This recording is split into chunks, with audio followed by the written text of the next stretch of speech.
RSS को सावधान रहना चाहिए।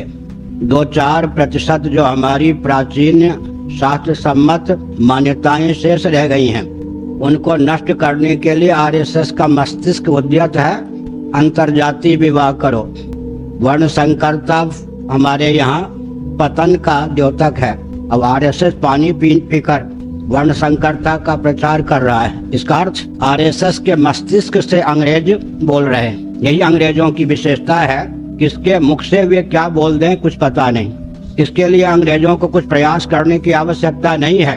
उन्होंने शिक्षा पद्धति ऐसी बना दी कि जो हिंदुत्व के पक्षधर कहे जाते हैं, वैदिक कहे जाते हैं, सनातनी कहे जाते हैं, आर्य कहे जाते हैं, उनके मुख से भी अंग्रेज ही बोलता है, क्योंकि उनका मस्तिष्क पाश्चात्य शिक्षा पद्धति के आधार पर बना है।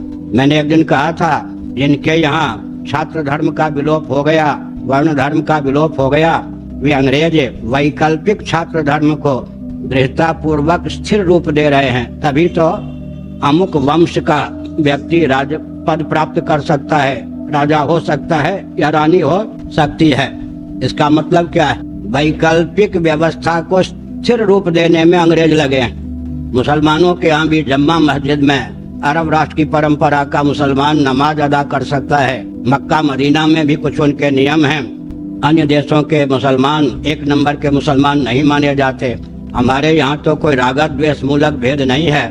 प्रकृति प्रदत्त सकल भेद भूमियों का सदुपयोग करता हुआ व्यक्ति निर्भेद परमात्मा को प्राप्त कर सके, इसके लिए शास्त्र सम्मत भेद को अपनाने की आवश्यकता है। लेकिन शास्त्र सम्मत भेद को मिटाने का दुर्व्यसन सामाजिक संस्थानों को कहाँ से प्राप्त है? अंग्रेजों की शिक्षा से प्राप्त है। तो हमारी बात को अन्यथा न लेकर आरएसएस के नेतृत्व का यह दायित्व है कि हिंदुत्व के नाम पर हिंदुत्व के मूल का उच्छेद करने का प्रयास न करे। उसकी भी लाचारी है। क्रिश्चियन तन से, कम्युनिस्ट तन से, मुस्लिम तन से भिड़ने की उसमें क्षमता नहीं है। तब फिर सनातन तंत्र जो कुछ बच गया है, उसी को विकास के नाम पर रौंदने के अतिरिक्त उसके पास कुछ कार्य ही नहीं रह गया है। इसलिए यह सब जो अदूरदर्शिता है, इसको दूर करने की आवश्यकता है। और मैं एक संकेत करता हूँ, स्वयं जाने नहीं और जानकार की बात माने नहीं, वो कौन होता है? वर्णम व्यवस्था में दर्शन, विज्ञान और व्यवहार तीनों का सामंजस्य है।